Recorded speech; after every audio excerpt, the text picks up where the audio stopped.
नमस्कार, आप देख रहे हैं एसकेएल न्यूज और मैं हूं आपके साथ महिमा जैन।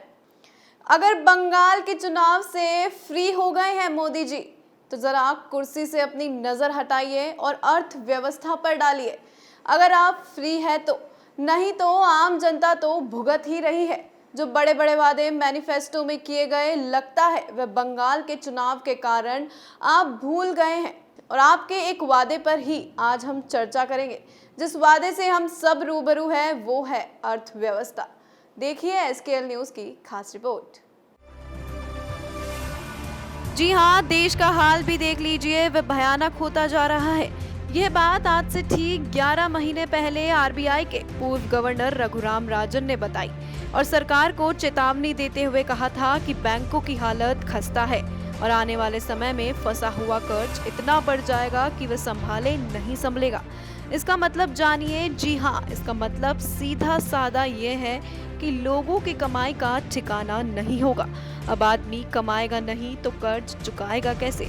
साथ ही रघुराम राजन ने चेताया था, अगर एनपीए को लेकर सरकार गंभीर नहीं हुई तो आने वाले दिनों में हालात और बिगड़ जाएंगे। अब एनपीए क्या है एक बार समझ लेते हैं। जी हाँ, इसे नॉन परफॉर्मिंग एसेट कहा जाता है। जब आदमी बैंक के पैसे या इंटरेस्ट चुकाने में नाकामयाब हो जाता है तो बैंक उस लोन को एनपीए यानी नॉन परफॉर्मिंग एसेट करार देती है। राजन ने चेतावनी दी थी कि आने वाले समय में एनपीए का स्तर अप्रत्याशी, मतलब आपके अंदाज से ज्यादा भयावह होने जा रहा है। रघुराम राजन ने इंडिया पॉलिसी फोरम 2020 के वेबिनार में ये चिंता जाहिर की थी। तो सबसे पहले यानी कोरोना आने से पहले ये चेतावनी दे दी गई थी। बैंकों की हालात को समझ लीजिए। वित्त राज्य मंत्री अनुराग ठाकुर ने 3 फरवरी 2020 को संसद में खड़े होकर बताया था कि सरकारी बैंकों का एनपीए, मतलब ऐसा कर्ज जिसके चुकाए जाने की उम्मीद ना हो, 7,27,296 करोड़ रुपए है। और यह आंकड़ा था एनपीए के 1,68,000 करोड़ की कमी के बाद।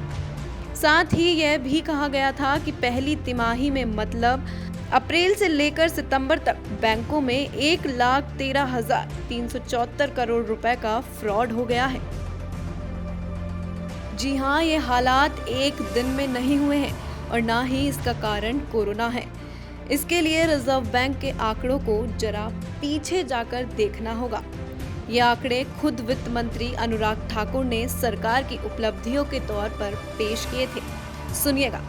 31 मार्च 2015 को सरकारी बैंकों का एनपीए था 2,79,016 करोड़ रुपए और ये ठीक एक साल बाद 31 मार्च 2016 को बढ़कर हो गया 6,84,732 करोड़ रुपए, मतलब सीधे 2.5 गुना एनपीए में वृद्धि हुई। और 31 मार्च 2018 को यही एनपीए पहुंच गया 8,95,600 करोड़ रुपए, मतलब 3 गुना ज्यादा बढ़ा। इसके बाद एनपीए का आंकड़ा 7,27,000 करोड़ पर पहुंचा। जी हाँ, ये आंकड़े अर्थव्यवस्था के तमाम सुधारों के दावे के बाद की हालत है। रघुराम राजन कह रहे हैं हालात तो उससे भी खराब होने वाले हैं अगर अब भी नहीं समझे। पर अब तो यूपी के चुनाव आने वाले हैं तो लगता है मोदी सरकार अर्थव्यवस्था को 2024 के बाद ही संभाल पाएगी।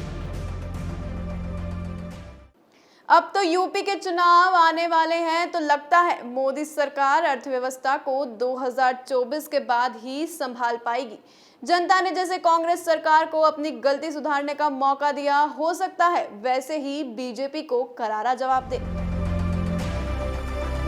इस भयावह स्थिति का कारण है कि लोगों के पास पैसे चुकाने को नहीं है और सरकार का कहना है कि आप यानी जनता और कर्ज ले, वह भी तब जब होम लोन और कार लोन को अप्रैल में ही मोरेटोरियम में डाला जा चुका है, जिसकी म्याद अगस्त के महीने में खत्म हो रही है।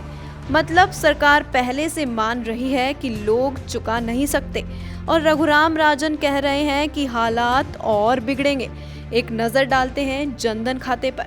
सरकार कोरोना काल में जनधन खाते के फायदे को लेकर पहले दिन से राग अलाप रही है।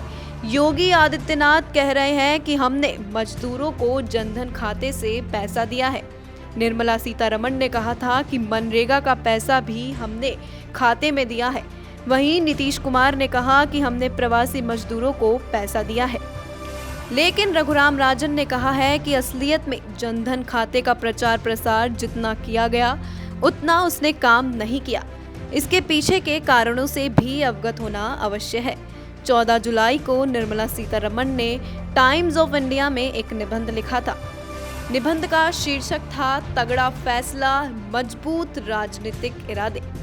इस पूरे निबंध में उन्होंने वाजपेयी से लेकर मोदी तक ये साबित करने की कोशिश की थी कैसे बीजेपी ने देश की माली हालत को दुरुस्त करने का काम किया है। बैंकों का घाटा कम हुआ है, एनपीए में कमी आई है, दिवालिया प्रक्रिया को बदला गया है और वगैरह वगैरह निबंध में बताया गया था। पर मौजूदा स्थिति को देखते हुए लगता नहीं है एनपीए में कमी आई है और बैंकों में घाटा कम हुआ है। तो इससे साफ जाहिर होता है कि अर्थव्यवस्था की मोदी सरकार ने बैंड बजा डाली है। अर्थव्यवस्था की मोदी सरकार ने बैंड बजा डाली है। जो बड़े बड़े वादे किए गए मैनिफेस्टो में जीडीपी को इस दर पर किया जाएगा और मनमोहन सिंह सरकार से बेहतर किया जाएगा, पर हालात मोदी सरकार पर ही उल्टे पड़ते नजर आए और अब लगता है कि जैसे 2014 में जनता ने कांग्रेस को घर बैठाया था, वैसे ही 2024 में बीजेपी की बारी है। और देखा जाए तो कहा जा सकता है कि वित्त मंत्री शायद देश की आर्थिक हालात से ठीक से वाकिफ नहीं है और उनका निबंध बेहद निराश करने वाला है। साथ ही निर्मला सीतारमण के लेख में मौजूदा परिस्थितियों के चुनौतियों से निपटने का कोई रास्ता नजर नहीं आता है। डूबे कर्ज का स्तर 6 महीने में कल्पना से बाहर होगा। हम मुश्किल में हैं, बेहतर होगा हम इसे स्वीकार करें और उसी से उपाय निकलेगा। गोल्डमैन सैक्स की chief India economist Prachi Mishra ने कहा था कि 2020-21 में भारत की जीडीपी 4.4% भी रह जाए तो बहुत होगा। इकलौते वक्त में जो चीज ठीक चल रही है वह खेती है। रघुराम राजन का मानना है कि निश्चित रूप से सरकार ने सुधारों को आगे बढ़ाया है। इन सुधारों की लंबे समय से चर्चा हो रही थी। उनके सही तरीके से क्रियान्वयन होने से अर्थव्यवस्था के बड़े हिस्से को लाभ होगा। मतलब क्या है? मतलब जो हमारे सामने है। जी हाँ, इस मुश्किल दौर में इस देश को उन किसानों ने बचा रखा है जिनके बारे में सरकार सोचती तक नहीं है, जो जान देते हैं जहर पीकर, कुएं में कूदकर, फांसी के फंदे पर लटक कर। लेकिन जवानों की जय दुरुस्त है। एक बार अपनी थाली की ओर देखिए और किसानों की जय बोल कर देखिए, रोटी का स्वाद कुछ और मीठा हो जाएगा। लेकिन सरकार इन किसानों को भी नहीं बख्श रही है और लगता है आने वाले समय में हमारी जीडीपी शून्य रह जाएगी, क्योंकि जिस तरह से 3 काले कानूनों को लाकर किसान की रीढ़ की हड्डी पर दे मारा है, उससे किसान पिछले 7 महीने से दिल्ली की बॉर्डर पर लड़ रहा है। लेकिन सरकार गंभीर नहीं होती दिखाई पड़ रही है। सरकार का यही रवैया है उसकी जनता के प्रति और किसान के प्रति। जब चुनाव का टाइम आता है तो बड़े बड़े वादे किए जाते हैं, पर जैसे ही चुनाव जीतती है सरकारें तो गिरगिट की तरह रंग बदल देती है। और इसी के साथ यानी कि 29 जून 2021 को मोदी सरकार ने अर्थव्यवस्था को दूसरी डोज दे दी है और अर्थव्यवस्था का कारण बताया गया है कोरोना, जिसका कोई लेना देना नहीं है अर्थव्यवस्था से, जो अब आप समझ चुके होंगे। लेकिन अब देखते हैं सेकंड डोज अर्थव्यवस्था में क्या बूस्टअप लाती है और क्या मोदी सरकार हमारी जीडीपी को बढ़ा पाती है या फिर आम जनता अभी भी अर्थव्यवस्था के कारण परेशान रहेगी। जैसा कि हम सब ने देखा, अर्थव्यवस्था के पीछे कोरोना का कोई महत्व नहीं है। ये मोदी सरकार की लापरवाही के कारण आज अर्थव्यवस्था इस मुकाम पर पहुंच गई है। सिर्फ चुनाव पर ध्यान देने से कुछ नहीं होगा। मोदी जी, समय रहते अपनी अर्थव्यवस्था को भी संभाल लीजिए, वरना आने वाले चुनावों में 2014 में जैसे कांग्रेस को जनता ने जवाब दिया था, वैसा ही आपको भी मिल सकता है।